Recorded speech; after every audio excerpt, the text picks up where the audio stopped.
Général Kasongo azo respecté Mibe Kwambo Kate. Azo bafoué état de droit. L'État congolais a l'obitozo na mabele na biso, tozo kipe mabele na biso. Mais Général Kasongo na yebité na naza derrière Général Kasongo.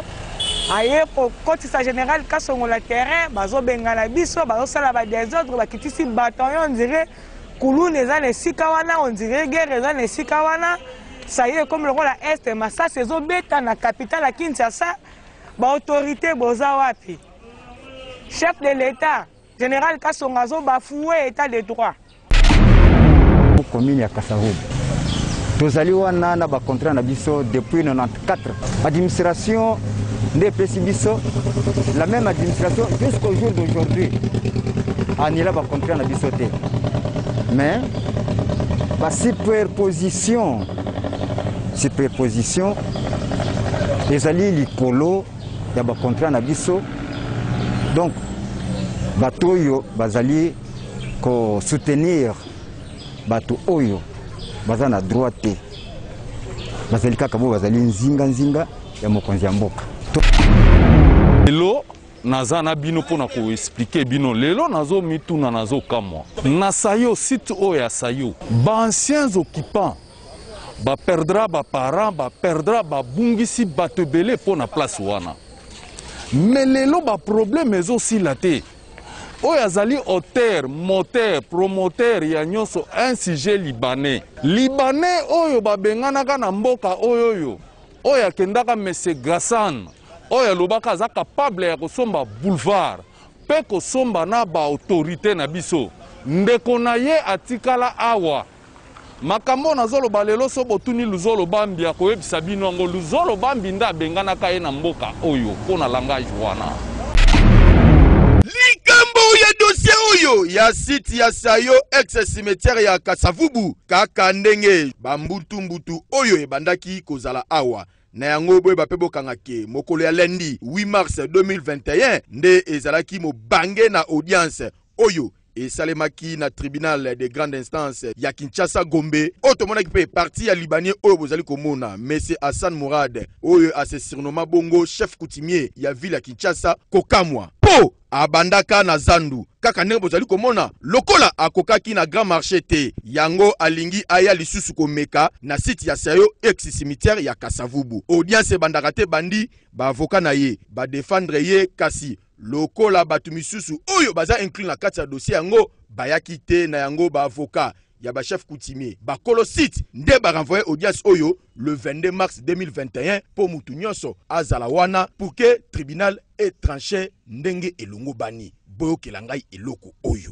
likambo ezali parce que ba client na biso oyo ba fundi ba partie prévenue ba client na biso baza ba partie civile, c'est-à-dire ba victime il y a ba infraction, il y a faux et usage de faux oyo ba partie prévenue ba salaki mikanda lokuta yango nde ba eko funda ba partie prévenue nyonso oyo bazala kati ya dossier wana likolo ya lopango ya ex cimetière ya Kasavubu oyo bato baza kowelela yango nde tribunal alingi ayeba mikanda nini oyo ba partie prévenue baza nango oyo zolakisa ke lopango wana eza ya bango biso tolobi ke eza lokuta mikanda na ba fabriquer yango nde toyo kofunda bango pour que tribunal a vérifier mikanda ya moko na moko toyeba droit eza côté nini na mokuse yango wana. Audience ba poussi yango na date ya le 22 mars 2021 parce que moko ya ba prévenu notamment chef de cadastre, il y a circonscription foncière, il y a plutôt il y a Kasavubu azate mikanda epesami na avocat na ye o elakisi que aza na soins médicaux accueilli ko se faire soigner les bandes ya mboka et que ba pesa ye chance azonga pour que baya ko samisa bango elongo baya ko samisa bango elongo yango nde biso moko biso tondimi que remise wana isalama comme ça tango ya koya na date ya le 22 ba sambisa ye elongo na baninga olia ko sambisa moko azate ba misusu bazali eza kitoko te surtout ba funami bango nyonso na mukanda moko ya tribunal mingi penza kolobeza te tosepeli tozopesa merci toujours na chef de l'État pour na état de droit tolelaki toleli na ba chaîne ebele pa ba konzi mboka toleli na ba service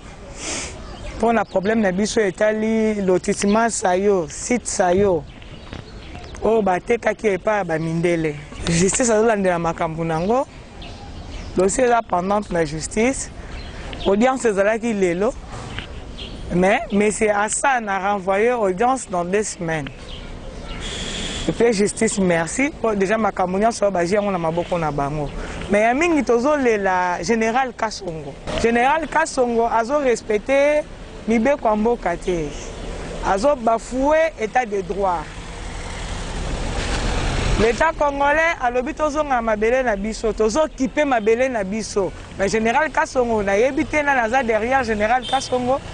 Aye pour kotisa général Kasongo la terrain bazo bengana biso bazo sala ba désordre bakitisi bataillon on dirait Kouloune eza na sika wana on dirait guerre eza na sika wana ça y est comme le rôle à est mais ça c'est zo beta na capitale à Kinshasa ba autorité boza wapi chef de l'État général Kasongo zo bafoué état de droit et sika bazongisi biso na ba droit la biso tozo occuper ya tie ba soldat zo bimisa biso zo sala désordre zo betisa masasi tokangaki mundu kia soda na ye eza na KPM général Kasongo so tia trouble na mboka na biso le président chef de l'État merci na oyo azosala na kati ya dossier oyo vraiment tozozela 2 semaines eza mosika te justice a tranché entre biso na mundele mpo tozoloba chaque jour tozala bapreuve badocument nyonso ya affaire foncière place wana eza domaine privé ya l'État te déjà ba désaffecta yango de kala 1994 95 96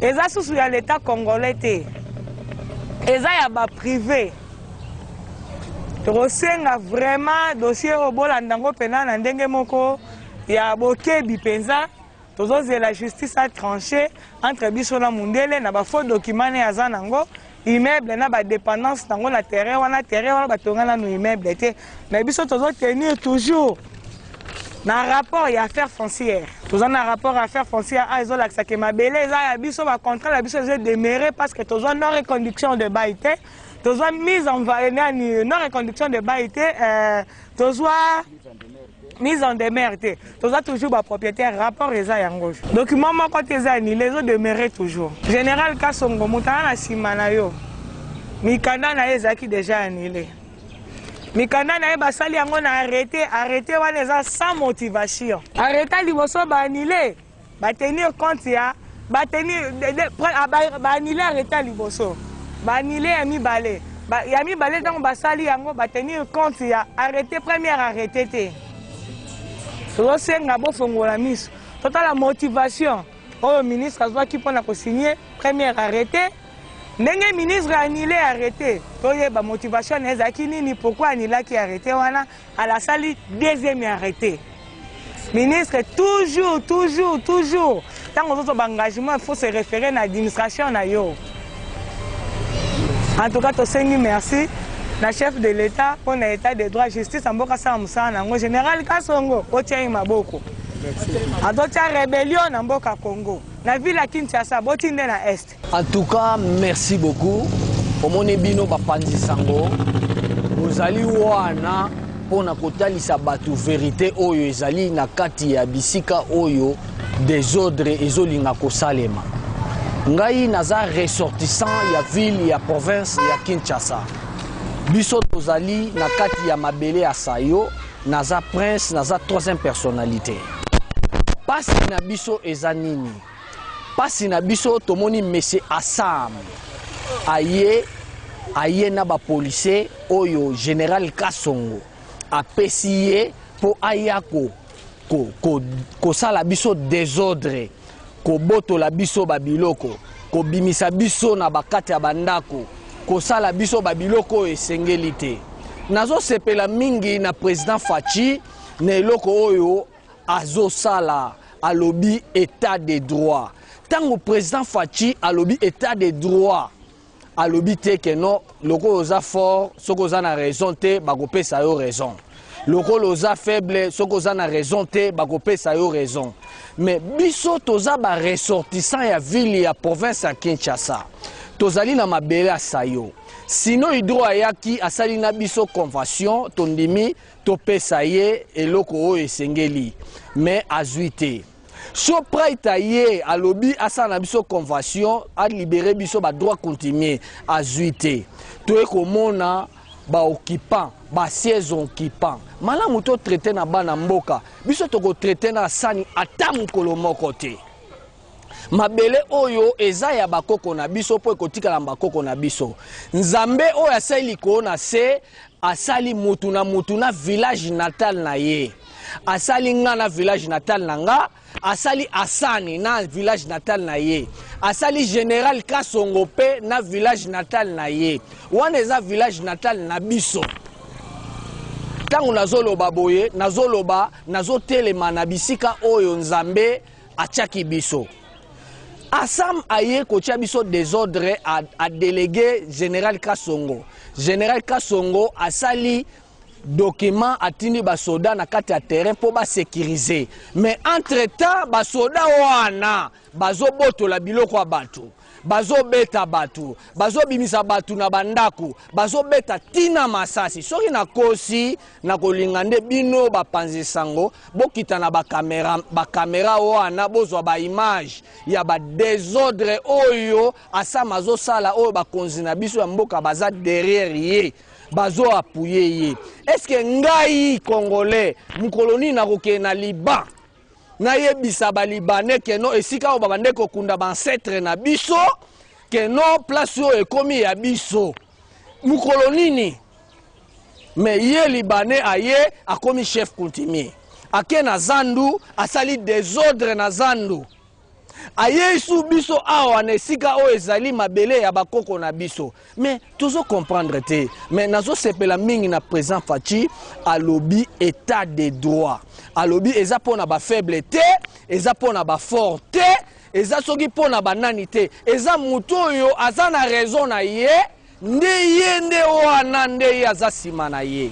Ngai na lobi boye président Fachi tozo samba toza na tribunal na parquet tozo samba toza na tribunal ya Gombe na grande essence tozo samba.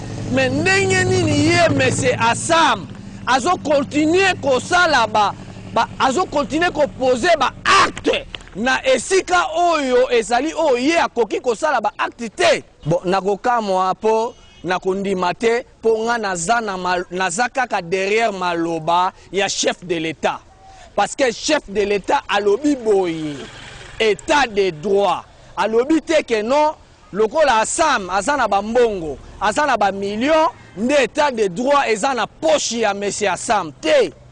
Assam azana village natal na ye biso pe toza na village natal na biso toza derrière basiens occupants oyo bazalaki awa bandimi kopesa biso ba droit oyo esengeli biso tozwa ba droit bandimi kopesa biso toza derrière basiens occupants wana malamu mwana mboka zwa ngana ko kende jamais na Liban na kende na loba keno mabele kingani ya ngai na koloba te pokuna eza Liban. Différence ya ngana Liban na Assam eza Liban na RDC. Ngana za na RDC ya za na Liban. Nazo senga kaka na chef de l'État. Chef de l'État oyebsaki biso état de droit. État de droit ezate ke no muto aza na bambongo, état de droit ezate muto aza faible te. Eza état de droit eza muto aza na raison. Te ngai eloko moko ya contredire ezali te. Je vais seulement ajouter quelque chose. Ya liboso nazali kozongisa matondo epai ya Nzambe mokeli. Nzambe oyo nga nasambelaka parce que nandimi ke ayokaka losambo na ngai epai anoli ngai. Ya mibale nazali kozongisa matondo epai ya mokonzi ya mboka Monsieur Félix Antoine Tshisekedi Tshilombo. Les anciens occupants, il y a site ex-cimetière Kasavubu, commune à Kasavubu. tozali wana na ba contrat na biso depuis 94. Administration de biso, la même administration jusqu'au jour d'aujourd'hui annulé ba contrat na biso te. Mais la superposition ezali likolo ya ba contrat na biso. Donc bato oyo bazali ko soutenir bato oyo baza na droit te, bazali kaka bo bazali nzinga ya mokonzi ya mboka. Total la kaka oyo bakonzi bazali kosala ko justice na biso lokolo ezongi deja na rai po toza kosentir yango, po toza komona yango, po bapreve ezali toyebi ke tokodemere esika wana place eza esika na biso. Voilà un peu ce que je pouvais ajouter na onyo subande ba te ko kola. Merci. Ya liboso na opesa bino mbote na ndenge boyo komona ngai. Ya mibale nazoleka na ko remercier chef de l'État Fachi Beton. Ngai oyo nabengami na kombo ya MTB o batu bayebeli ngai. Ngai nazalaka wana Musa na ngai ezalaka yake mutu soka bimi libanda ya état de droit. Nde na yaka pona kuta na bino pona ko dénoncer yango. Lelo naza na bino pona ko expliquer bino. Lelo nazo mituna nazo kamwa. Na sayo site o ya sayo. Ba anciens occupants ba perdra ba parents ba perdra ba bungisi batebele pona place wana. Mais lelo ba problème ezo silate. Oyo azali auteur, moteur, promoteur ya nyonso un sujet libanais. Libanais oyo babenganaka na mboka oyo. Oyo akendaka Monsieur Gassan. Oyo alobaka aza capable ya kosomba boulevard. Pe kosomba na ba autorité na biso. Ndeko na ye atikala awa. Makambo nazoloba lelo so botuni luzolo bambi ya koyebisa bino ngo luzolo bambi nda abenganaka ye na mboka oyo pona langage wana. Bande konanga ba congolais nazo senga na ba autorité lelo tangu ngana leki liboso ya media na otanga kombote mais ceux qui ba continuer susu ba sali susu deux pas na oleka po na otanga kombo je crois ba ebingai parce que moi je vois mal que dossier eza na justice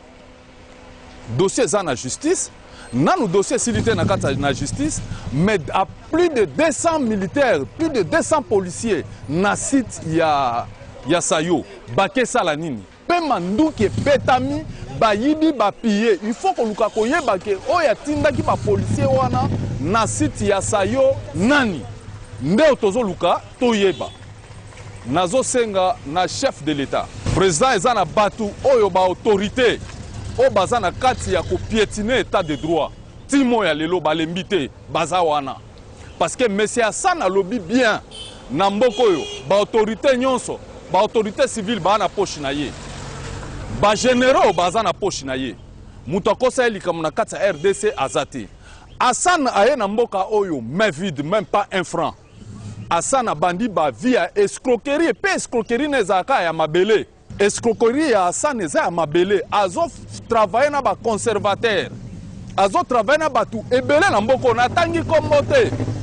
Mais ceux qui batu wana ba continuer parce que nazo landela bango. Ceux qui ba continuer na ko dénoncer bango na ko benga bino na otanga ba kombo na bango nyonso, chef de l'État abengisa bango.